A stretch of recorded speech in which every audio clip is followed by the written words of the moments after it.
Hello viewers, আসসালামু আলাইকুম। কেমন আছেন সবাই? আমি নতুন ইউটিউবার। আমার ইউটিউব পেজের নাম হাফসাস ক্রিয়েশন। আজকে আমি আপনাদের দেখাবো কিভাবে গেট সেলাই করতে হয়। এখানে আমি একটা গোলাপি রঙের কাপড় ফ্রেমে অ্যাড করে নিয়েছি এবং কালো রঙের সুতা দিয়ে সেলাই করব। দেখুন, আমি এখানে কালো রঙের সুতা বেশ মোটা করে লাগিয়ে নিয়েছি।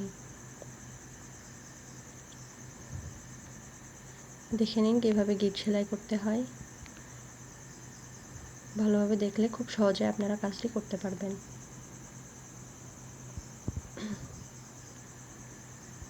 আমি আপনাদের বোঝার সুবিধার্থে প্রথমে কয়েকবার ধীরে ধীরে করিয়ে দেখিয়েছি।